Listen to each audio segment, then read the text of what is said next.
Şimdi bu konuyu açıklamak gerekirse, şimdi bu bütçeyle alakalı bir konu. Hani tabii ki yetkili kişilerin de bu konuda iyileştirme yapması gerekiyor. Ücretli öğretmenlerin aldığı ücret noktasında şu an ek ders ücreti alıyorlar bu öğretmenler. Hak ettiği değer zaten aylık hak edişle sağlanan bir olaydır. Bu konuda hani destek olması, ek ödenek ayrılmasını talep ediyoruz buradan. Hani ücretli öğretmenlerin daha katkılanması gerektiğini. Çünkü kırsal kesimlerde özellikle resmi olarak atanan öğretmenler gidip kırsal alanda görev yapmıyorlar. Yani bir kısmı öyle. Ama yapan arkadaşlarımızda da bu fedakarlığı gösteriyorlar. Hani bu öğretmenler gerçekten çok zor iklim şartlarında çalışan öğretmenler var. Bu da bizim eleştirdiğimiz bir noktadır zaten. Bu konuda her türlü desteğin onlara sağlanması konusunda inşallah bir cevap buluruz. Ücretli öğretmenlerin uzman olmadığı konularda hani derse girmemesi, bu hem toplum için hem ülkemiz için çok yararsız bir durum. 2 yıllık büro yönetimi mezunu bir arkadaşımızın ya da 4 yıllık formasyon almış bir sınıf öğretmeniyle arasındaki dağlar kadar fark vardır. Sonuçta bu çocuk ortalama 5 ile 12 yaş arasında bir öğrenci grubunu kapsıyor. Yani bunlara kesinlikle formasyon ağırlıklı öğretmenlerin derse girmesini biz buradan talep ediyoruz. Yani çünkü bu bizim ülkemizle, milli değerlerimizle alakalı durumlardır.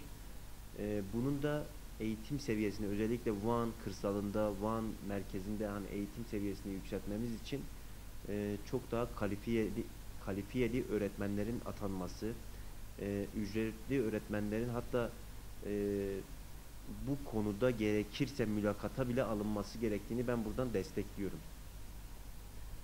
Bu konuda kesinlikle eğitim odaklı olunması gerekiyor. Yoksa ilerisi için çok ciddi sıkıntılar yaratacağından bir şüphemiz olmasın. Bir yıkım anlamına geliyor. Nasıl bir yıkım? Bu iş hani hiçbir şeyden anlamayan birinin araba motor ustasıyla kıyaslanması gibi bir şey. Kesinlikle özellikle kırsal alanlarda, merkezinde, dersliklerimizde yetkililerin bu konuya çok özen göstermesi gerektiğini düşünüyorum. Öğrencilerin zaten büro yönetimi mezununu formasyon almadan bir sınıf dersine köydeki, şehirdeki, beldedeki fark etmez yani öğrenci her yerde öğrencidir. Bu kaygı ortamında ders anlatmak çok farklı bir durum olur. Bu farklılık şu şekilde gerçekleşir. Verimli olmaz. Bir insan bir işini öğretmen, öğrenci kim olursa olsun kesinlikle severek yapması gerekiyor. Şimdi kaygı ortamında ders anlatmak tabii ki bu verimsiz olur. Bu bizim tüm değerlerimize de aykırıdır. Yani eğitim seviyesinin düşmesine çok büyük bir etken de sayılabilir bu durum. Tabii öğretmenlerin o konuda iyileştirilmesi gerekiyor. Bu iyileştirme sağlanırsa o kaygı kalkar. Böylece insanlar, öğretmenler, atanan öğretmenler, ücretli öğretmenler bu şekilde severek işini yaparlar. Şimdi köydeki öğrencileri değerlendirmek bu şekilde bir durum oluyor. Bunlar zaten çok zor şartlarda, çok zor iklim koşullarında, materyallerden, fiziksel şartları çok zayıf bir şekilde eğitim alıyorlar. E, Bu zaten çok üzücü bir durum. Aynı zamanda ücretli öğretmenler %90 olarak hani ücretli öğretmenler onlara o köy okullarına katkı sağlıyor. Çok uzak yerlerimiz var. Yani şu an Van genelinde çok uzak köy okulları mevcut. Bunlar zaten bunları aşmak için özellikle o ücretli öğretmenlere hani biz buradan sesleniyoruz. Vicdani bir şey. Yani eğitim, öğretimi çok dikkatli bir şekilde yapmaları, mutlaka formasyon konularını baz alarak köy okulu şartı aranmadan uygulanıp işlenmesi gerekiyor. Aksi takdirde bu öğrenciler gelecekte bize çok sıkıntı çıkaracaklar. Temelleri olmayacak, temelleri olmayan bir öğrencinin de ilerlemesi kesinlikle söz konusu olamaz. Köy okullarındaki rehberlikin az olması zaten düşünülemez. Hatta tam tersi olması lazım. Şimdi şehirdeki sosyo kültürel duruma göre şehirleşme yapısındaki zaten bilgi bir yerde vardır. Ama köy okullarında aile, sosyal zaten hiçbir şey yok.